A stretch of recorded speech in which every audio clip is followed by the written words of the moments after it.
দূরে যাবো না? আর তুমি ওখানে খোলে বাড়ি, আর লোক কি বলবে? তুমি দুল ফুল পরে ওই নথ টথ পরে চলো খোলো সব। সত্যি তোমাদের সত্যি মেয়েদের না, হ্যাঁ খুব ভালো লাগছে। কোথায়?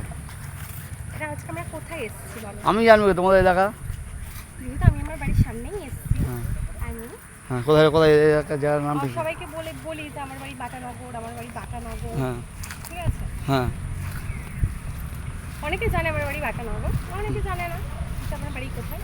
এই হলো আমার বাড়ির 8তলা বিল্ডিংটা, একটু দেখো 8তলা বিল্ডিংটা। এটা হলো 8তলা বিল্ডিং।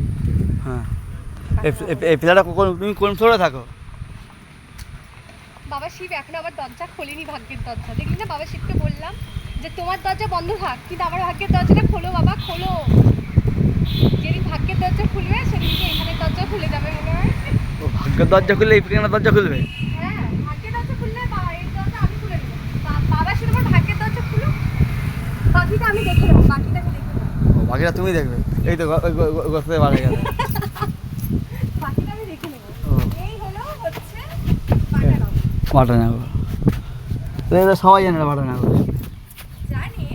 এই হলো 8তলা বিল্ডিং। হ্যাঁ আর এখানে হচ্ছে আমি একটা ভিডিও করতে এসেছি, সেই শিব মন্দিরটা একটু দেখো। এই শিব মন্দিরটা হচ্ছে আমি ভিডিও করতে এসেছি। আমি সবসময় এখানে আসি কারণ এটা আমার দাদুর জায়গা। সত্যি এটা আমার দাদুরই জায়গা, কারণ কারণ কি তোমার দাদু? ছোটবেলায় আসতাম। দাদু বাটা চাকরি করতো নাকি? না, দাদু বাটা চাকরি করতো না, মেসো চাকরি করতো বাটায়, এটা শুনেছি। মেশো মেসো চাকরি করতো বাটায়। দাদু করতো না, দাদু কিন্তু এখানে তো মানে জন্মগত আমাদের। ও তোমার বাবার ট্যাক্স, বাবার জন্মগত? আমার বাবার না, তোমার মার বাবার জন্মগত? আমার মায়ের বাবার জন্ম। তোমার মায়ের বাবার জন্মগত? আমার বাবা কি করে হবে? আমার বাবার জন্ম এখানে হয়েছে, তারপর তো সব তো ইয়েতে হয়েছে, কোথায়? বাংলাদেশ।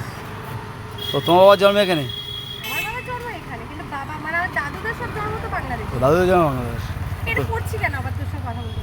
কিন্তু আমার মায়ের বাড়ি মানে আমার মামার বাড়ি এখানে জন্মগত, তাই জন্য এটা হচ্ছে আমার আপন জায়গা।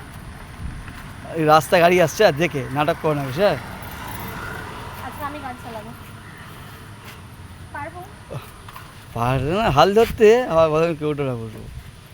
আমি তোর হাল ধরছি না, এটাই যথেষ্ট। দেখ রাখো রাখো, তুমি রাখো। ওই দুলটা নথটা আমার ব্যাগে নিতে হচ্ছে, তোমার কোনো ক্ষমতা? আরে কোথায় নেবো? তো এবার যারা শাড়ি তৈরি করে তাদেরকে বলতে হবে শাড়ির একটা পকেট করে দাও। কেন বলতো? নাহলে এগুলো নেবো কোথায় শাড়ি পরে? তাহলে ব্যাগ নাও নি কেন?